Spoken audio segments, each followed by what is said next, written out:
everyone, a very good evening. You've tuned into the Money Show on ET Now. This is your daily dose of everything you need to know about personal finances. Today we'll be talking about two big news pieces that came in the last 2 odd days. Firstly, cooperative banks are now under the supervision of the RBI. What does that mean? And it's interesting to note that this is coming in at a time when a lot of cooperative banks have faced a lot of trouble. Current Cooperative, PMC Bank, of course, is as well something fresh in the memory of especially the depositors of PMC Bank, who can still withdraw only up to 1 lakh rupees of their money lying in the bank. Furthermore, what exactly does the fact that the RBI now will be supervising the cooperative banks lend some more confidence to the depositors with respect to the safety of their money lying with these banks? We'll be talking about that. We'll also be talking about gold loans. We've been talking all of the last 2 days on ET Now about the rally seen in gold prices, about how 24-karat gold prices have already crossed 50,000 in various mandis. Does it mean that a gold loan now would be more attractive, would get you a better disbursal? And since it's a secured loan, does it mean that it carries a lower interest rate? And should that be your chosen product in case if you are in need of cash? We'll be talking about this. And additionally, a smart investment product. This is a plan that gives you market-linked returns, gives you insurance, and also tax benefits. We'll be revealing what this product is in the later part of the show. So like I said, it's an action-packed day right here on The Money Show. Well, first up, let me introduce on the show our very first guest for today's episode of The Money Show, Mr. Raj Khosla of My Money Mantra, to talk about cooperative banks and gold loans. Mr. Khosla, really appreciate you joining us today on ET Now and on The Money Show. Let's start off first by talking about this entire news around cooperative banks. What exactly does it mean when the RBI, sort of takes these banks under their supervision? I mean, what was it up until now? And what does now this extra supervision on cooperative banks mean, especially from a depositor perspective?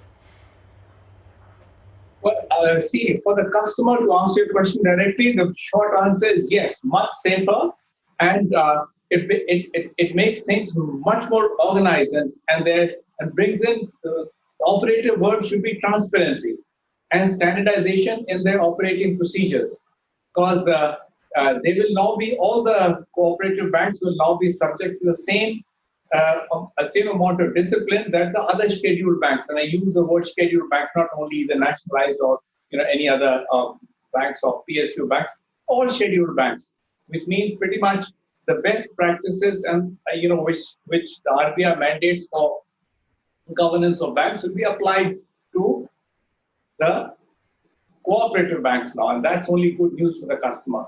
They will get, there'll be no hidden charges. There'll be no, the banks and their operations will have to operate in a particular manner, which is mandated, and they have to mandate within that range. They cannot sort of, step out of it and do what they feel like doing, which possibly they could have earlier.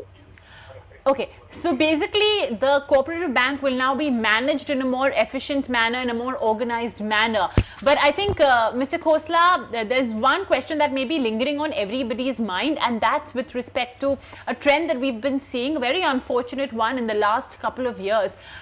It's not, rare, but unfortunately, the instances have increased quite a bit. In fact, some of those case studies as well will come up for you on your screens.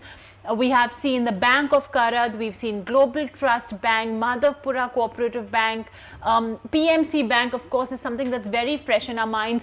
All of these banks have given trouble to depositors in the past. Luckily, in India's banking history, no individual has lost money in the bank for now.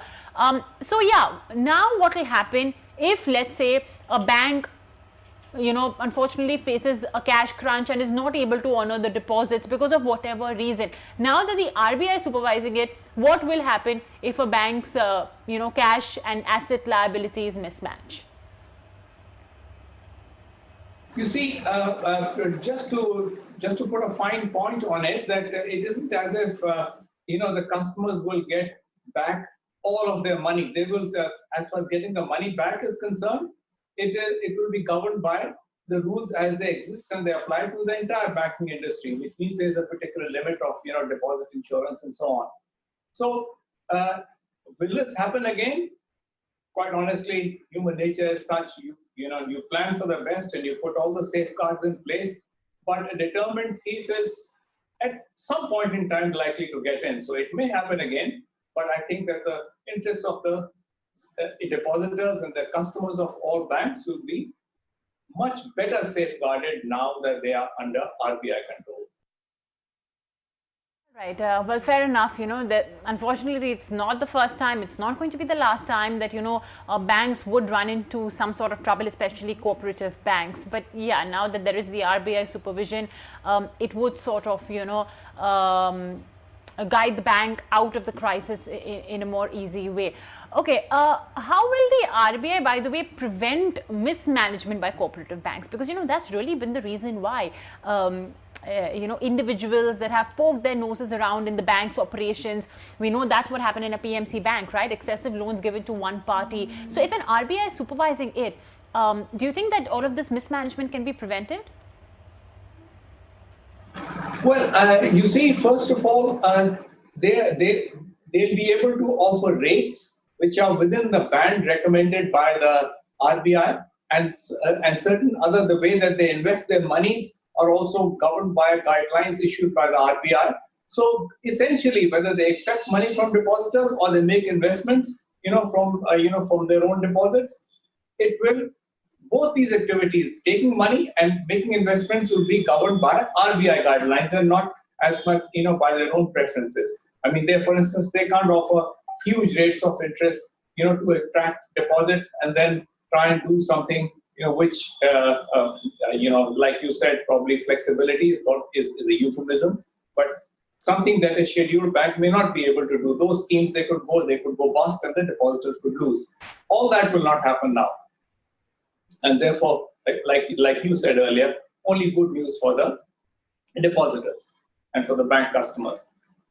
If I may add, I think it also improves digitization, because the reporting requirements which the RBI has, the regularity and the extent with which the reporting is in place, was not possible by possibly some of the cooperative banks may not have the best-in-class techniques and their accounting systems. They will all have to come up to scratch to cater to these reporting requirements. It will also help the digitization within the bank and also in the dealing that the bank has with its customers. The extent of digitization that the cooperative bank will bring to its customers will also. All right. So there you have it. That's, of course, about cooperative banks and how things will change in terms of operations, how depositors as well could see things change in terms of operation of the cooperative banks. Okay, well, I want to just switch gears now, Mr. Khosla, and talk about gold loans. This may be a thought that may have occurred to a couple of people's minds. We're in the midst of the COVID crisis, right? Some of us are in need of urgent cash. Banks have come up with things like a COVID facility, overdraft facility, so on and so forth. But a gold loan is something that will sort of benefit at this time, perhaps because of the fact that gold is now at 50,000 rupees. So if I have, let's say, 24 karat jewelry, idle jewelry lying, do you think that that would make a gold loan, given the higher gold prices, make a gold loan more attractive than any other kinds of loans, loan facilities that a bank or an NBFC could give? Well, actually, whether a loan is attractive or not depends more on the rate of interest that goes with the loan as opposed to the security offered. If for instance, the price of gold is going up, so the loan to value ratio will go up. Maybe if you are getting 100 rupees for a particular amount of gold, maybe you'll get 120. But does that make it attractive? Well, I mean, in a sense that you'll get more money for the same amount of gold, but attractiveness or lack thereof is reflected more in the rate of interest. So whereby I think that gold loan rates are clearly not the cheapest items in the industry. They start at 9.9% and go up to 10, 11, 12, depending upon whom you're dealing with. So it isn't really the cheapest source of alternate funds. But yes, if the price of gold goes up, you're likely to get a little bit more money for the same amount of gold. But like you yourself mentioned, ma'am, that all the households, whether big, medium, small, have a little bit of gold. And I tell you, with that also goes the emotional attachment to it. So frequently you'll find some of the, even the smaller households electing to opt for a somewhat more expensive alternate funding route as opposed to parting with their gold and giving that as security. So that, in the Indian context, even that is something to talk about. What about the fact, Mr. Khosla, that the disbursal of these gold loans is very fast, right? I mean, it's a secured loan. You're giving the bank an item of your own, and hence the bank, does not have a reason why they should not quickly disburse the loan to you. I mean, some banks are claiming that they can disburse the loan to you in as low as 30 minutes. And like I said, right, we're in the midst of this COVID crunch. Gold is one commodity that every household, right, from the poorest to the richest, does tend to have. So wouldn't you say that would be a great benefit over other forms of loan like personal finance or overdraft? Well, now we are talking about speed of dispersal. So, do also keep in mind that frequently the gold is required to be deposited with the person who's extending you the loan. So speed may not be as quick as you think. The fastest, honestly, would be to access funds against your fixed deposits. That's almost instantaneous. That's also fast enough. Or for that matter, if you had a running home loan and you wanted to do a bank transfer and a top-up, what is called a BT top-up, that also is fast enough because you're already an existing customer, and then you'll have to move the papers from one point to the other. But it may take some time, but it's also a much cheaper source of funds, a home loan bank transfer top-up. Or for that matter, even like we were talking earlier about fixed deposits, if you took a loan against fixed deposits, it's only maybe 50 or 100 basis points, more than the rate that you're getting. So there are different, cheaper and equally quick sources of funding. I may also add that although, used car loan is also an item that one should look at because that is the least, disruptive to your life. It doesn't, when you're giving away gold or you're taking money against your fixed deposits, okay. But if you bought a car, a Honda City, and you say, okay, I'll take a used car loan, although this may come at a rate of anywhere in the region of 15%, so it'll be a little bit more expensive. But it doesn't disrupt your life in any way, especially if you were hoping to repay the loan quickly. Then it's probably, it doesn't matter if it's 10% or 15% if you needed the funds only for 3 or 4 months. If it's a much longer term, loan, then I would recommend a home loan BT, or for that matter, even a LAP if under the circumstances you were able to be credit worthy enough for a bank to disburse loan against property. Even that is available in the region of 9.5% to 10.5%, and I think is least disruptive because you still have the gold with you, you're still living in your own house, and you have your own property. Okay, what do you think is the ease of availing a gold loan versus any other kind of loan? According to you, do you think it's a less cumbersome process, or is it just the same amount of effort required, same amount of documentation required?